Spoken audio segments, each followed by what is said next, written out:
রাজ্য বিজেপির সভাপতি তথা সাংসদ সুকান্ত মজুমদারের গড়ে তৃণমূল প্রার্থী করেছে বিপ্লব মিত্রকে।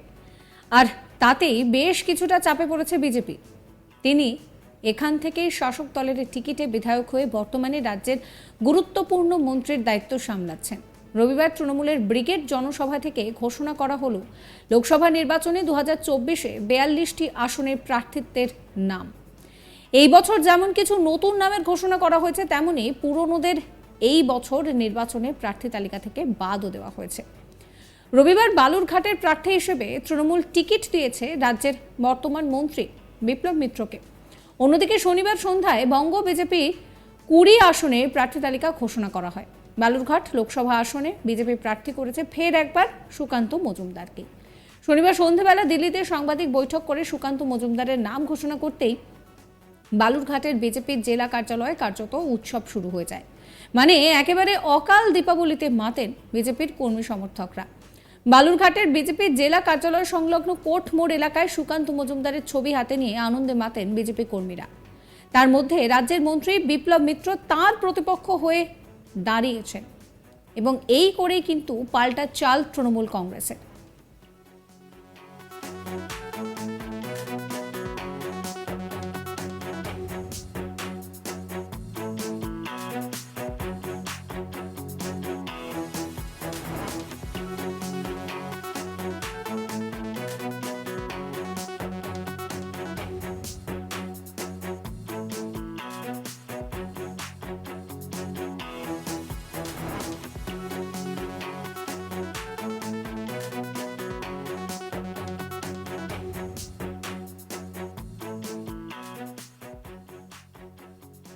লোকসভা নির্বাচনে যে এই বালুরঘাট কেন্দ্রে ফাইটটা টাইট হতে চলেছে সেটা বোঝাই যাচ্ছে, কারণ একদিকে বিজেপি ভরসা করেছে সুকান্ত মজুমদারের ওপরে, অন্যদিকে কিন্তু এবার তৃণমূলের তরফ থেকে ভরসা করা হলো বিপ্লব মিত্রকে।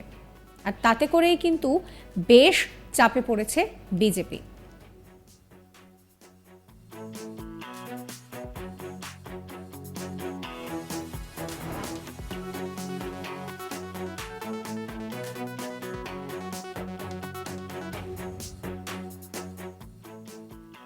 এই ব্রিগেড কিন্তু বিশেষভাবে নজর কেড়েছে, তার কারণ লোকসভা নির্বাচনের আগে এই ব্রিগেড যথেষ্টই বড়। এর আগে আমরা দেখেছিলাম যে যখন 2019-এ ব্রিগেড করা হয়েছিল সেই সময় কিন্তু এতটাও প্রিপারেশন নেওয়া হয়নি। এবারে ব্রিগেডের যে মঞ্চ ছিল সেই মঞ্চ নজর কাড়ার মতো, সেখানে বিশাল বড় একটা র্যাম্প তৈরি করা হয়েছিল। আর এই র্যাম্পেই 42 জন প্রার্থী তারা কিন্তু মমতা বন্দ্যোপাধ্যায়ের সঙ্গে হেঁটেছেন। এছাড়াও এই যে ব্রিগেড, সেখানে একটা বড় চমক হচ্ছে, এর আগে কিন্তু প্রার্থীদের নাম ঘোষণা করা হতো তৃণমূল সুপ্রিমো তিনি নাম ঘোষণা করতেন এবং সেই নাম ঘোষণা করা হতো কালীঘাটে তৃণমূলের যে কার্যালয় রয়েছে সেইখান থেকে। এইবার যেটা দেখা গেল যে নাম ঘোষণা করলেন যুবরাজ অভিষেক বন্দ্যোপাধ্যায় এবং একই সঙ্গে তিনি কিন্তু সেই নাম ঘোষণা করলেন যে 42 জন প্রার্থীদের মধ্যে কারা কারা থাকবেন। কয়েকজন যেরকম নতুন নাম যুক্ত হয়েছে, তেমন কিন্তু বেশ কিছু পুরনো নাম বাদও পড়েছে। তার মধ্যে এই বালুরঘাট কেন্দ্র কিন্তু যথেষ্টই প্রেস্টিজ ফাইট তৃণমূলের কাছে বলা যেতেই পারে।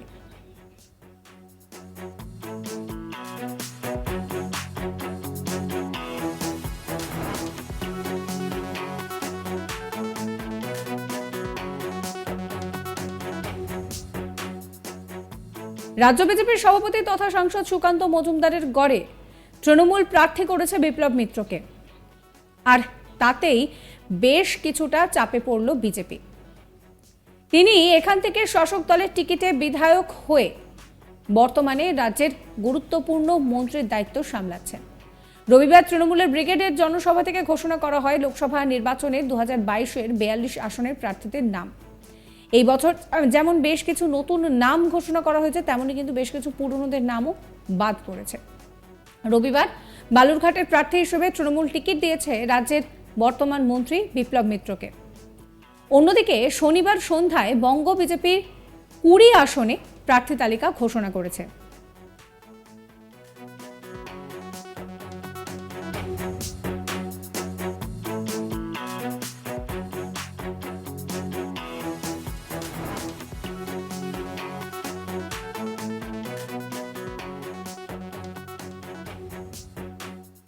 সাবস্ক্রাইব করবেন আজ তাক বাংলার ইউটিউব চ্যানেলকে, ফলো করবেন আজ তাক বাংলার হোয়াটসঅ্যাপ চ্যানেলও।